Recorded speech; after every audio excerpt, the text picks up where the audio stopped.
علماء کا بیان کر کے پیسے لینا ہمارے علاقے میں دین انتہائی نہ ہونے کے برابر ہے۔ ہم مختلف علماء کو بیان کے لیے بلاتے ہیں تو کوئی 25,000 کوئی 20,000 مختلف پیسے مانگتے ہیں۔ اس بارے میں شرعاً کیا حکم ہے؟ محمد شریف رحیم یار خان سے۔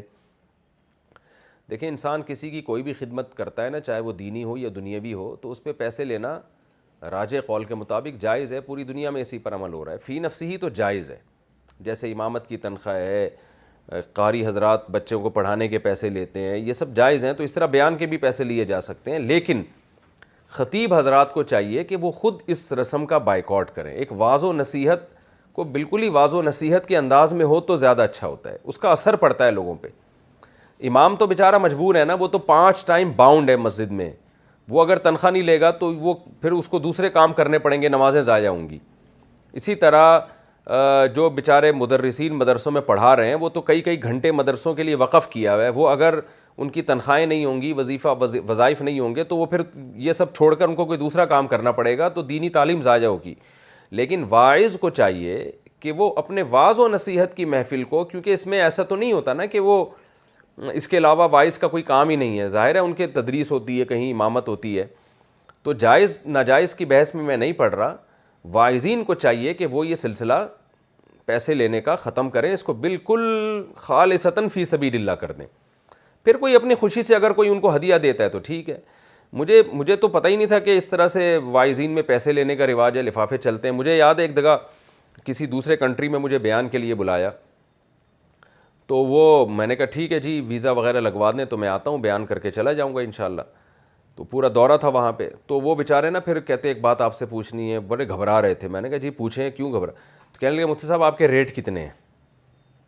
تو مجھے پہلی دفعہ میں نے سنا تھا اس طرح بھی ہوتا ہے کہ آپ جس کو بیان کے لیے بلا رہے ہیں اس کے کوئی قیمت بھی ہوتی ہے۔ میں نے کہا کیا مطلب؟ میں سمجھا نہیں۔ انہوں نے کہا بھائی ہم جس کو بھی یہاں بلاتے ہیں تو ان کے پہلے سے پیسے طے کرنے پڑتے ہیں، تو آپ بھی بتا دیں آپ کے ریٹ کتنے ہیں۔ تو میں نے کہا بھائی اگر آپ تبلیغ کے لیے بلا رہے ہیں، آپ خرچہ کر رہے ہیں، ظاہر ہے وہ جہاز کا کرایہ کر رہے تھے اور ویزا کے جو بھی پروسیس ہوتا ہے، تو یہ تو آپ جب آپ دین کے لیے آپ ایک ٹینشن اٹھا رہے ہیں، خرچہ کر رہے ہیں، تو میری بھی ذمہ داری ہے کہ میں بھی دین کے لیے کچھ قربانی دوں۔ تو میں یہی قربانی دوں گا کہ میں اپنا وقت دے رہا ہوں آپ کو بغیر کسی معاوضے کے۔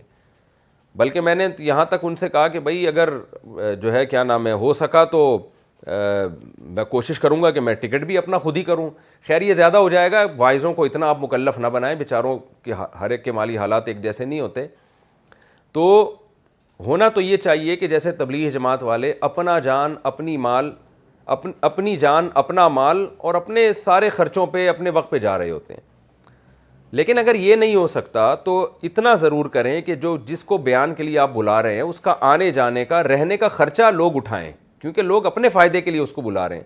لیکن یہ جو الگ سے بارگیننگ ہو رہی ہے کہ 25,000 ایک بیان کے یا 50,000 ایک بیان کے، بعض خطیبوں کا سنا ہے کہ 1.5 2 لاکھ ان کے ایک بیان کے ہوتے ہیں، تو یہ طریقہ ہمارے اسلاف کا بہرحال بالکل بھی نہیں تھا۔